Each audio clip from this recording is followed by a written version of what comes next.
On va passer maintenant à l'entête intérieure. Alors, je vais juste vous montrer quelque chose. On affiche l'entête intérieure. Ici, par défaut, vous avez donc des lignes et des blocs qui sont intégrés. Alors, pour que vous compreniez bien, je vais juste supprimer toutes les lignes qui existent pour l'instant. Donc, je supprime tout. Et vous pourrez également faire la même chose. On supprime tout, voilà. Donc, ce qui fait que maintenant, je me retrouve juste avec mon en-tête, là, de base, qui ne contient absolument rien. Donc, il est juste un bandeau qui va du bleu plutôt, on va dire, bleu roi jusqu'au bleu très foncé. Et on peut vérifier en réel ici ce que ça donne. Donc, on n'a plus d'en-tête. Donc, l'en-tête n'existe plus à ce moment-là.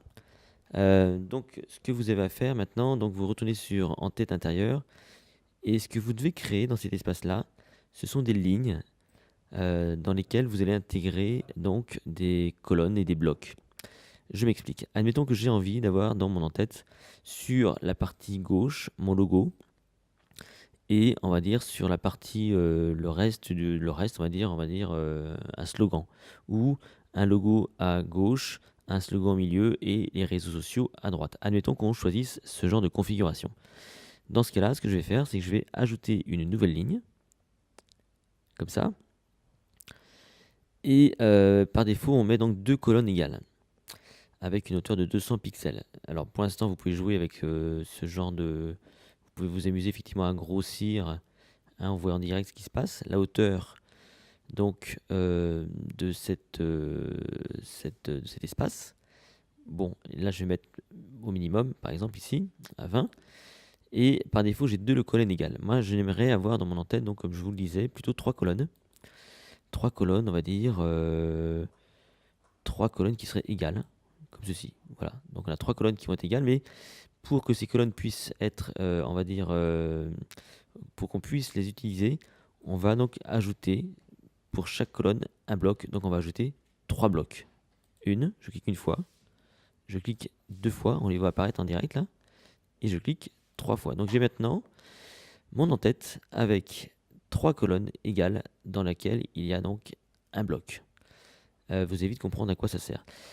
On peut paramétrer la largeur intérieure de l'en-tête. Là, je suis en 100%, mais je pourrais être en 90%, ce qui fait qu'effectivement, vous voyez, j'aurai une largeur plus étroite ici, pour un peu que j'ai une couleur de fond différente de mon en-tête intérieure et de mon en-tête extérieure, donc j'aurai un autre design.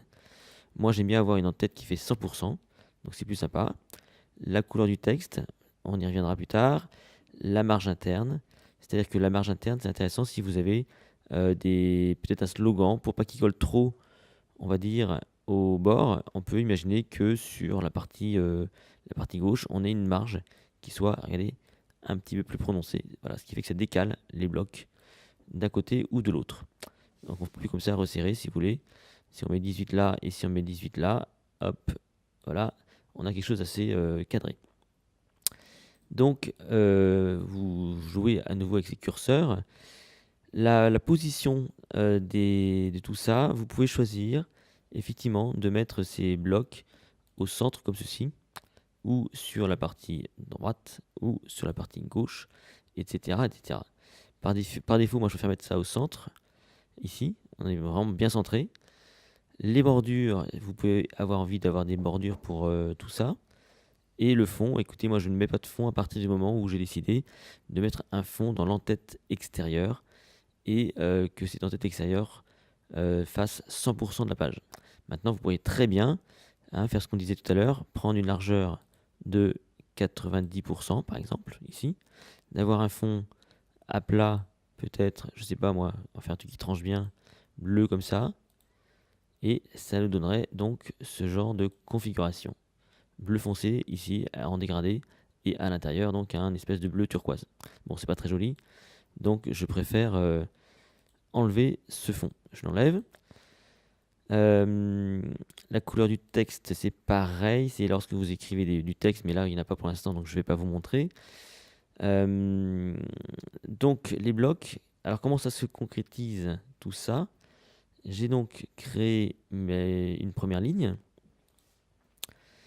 J'aimerais pourquoi pas aussi avoir en dessous une autre ligne avec un menu. Donc j'ajoute une nouvelle ligne, ici. Je vais donc rajouter un bloc à nouveau. Parce que dans ce bloc-là, je vais mettre donc des liens. Donc je mets juste un bloc, tout simplement. Et je pourrais avoir... et d'ailleurs, je vais mettre qu'une colonne, parce que j'ai mis 3, mais je vais mettre qu'une colonne, pardon. Une seule colonne, voilà. Avec donc un bloc. Et je pourrais avoir besoin éventuellement d'une autre ligne. Pareil, avec une seule colonne. Ici, avec un seul bloc, comme ça, pour intégrer l'accès au site. Alors, je vais vous montrer exactement comment ça marche tout ça. Donc, ici, je ferme. À partir de là, vous pouvez tout de suite aller dans la partie graphique. Et dans la partie graphique, vous avez vu, vous avez des petites roues dentées là. Et regardez comment ça marche. C'est assez simple. On va cliquer sur la petite roue dentée, ici. Et là, on me demande qu'est-ce que je veux mettre dans ce bloc. Moi, je vais mettre mon logo. Je mets donc mon logo. Et là, il apparaît ici. Mon logo, je trouve un petit peu trop gros. Donc, je peux aussi paramétrer le logo. Je vais lui mettre une petite hauteur, je sais pas moi, de 75 pixels. Sur 75 pixels. Voilà, ça me paraît assez gros comme ça. Peut-être que c'est un tout petit peu petit. Remarquez, je vais peut-être mettre un tout petit peu au-dessus. 100. Peut-être. Comme ceci, mon logo est ici. Dans ce bloc-là, j'aimerais peut-être mettre un slogan. Un slogan. Voilà. Votre site Zerudi pour votre solution pour toucher un large public. Et dans ce bloc-là, je voudrais pouvoir intégrer, par exemple, les réseaux sociaux. Ici. Donc, automatiquement, on a les réseaux sociaux qui apparaissent.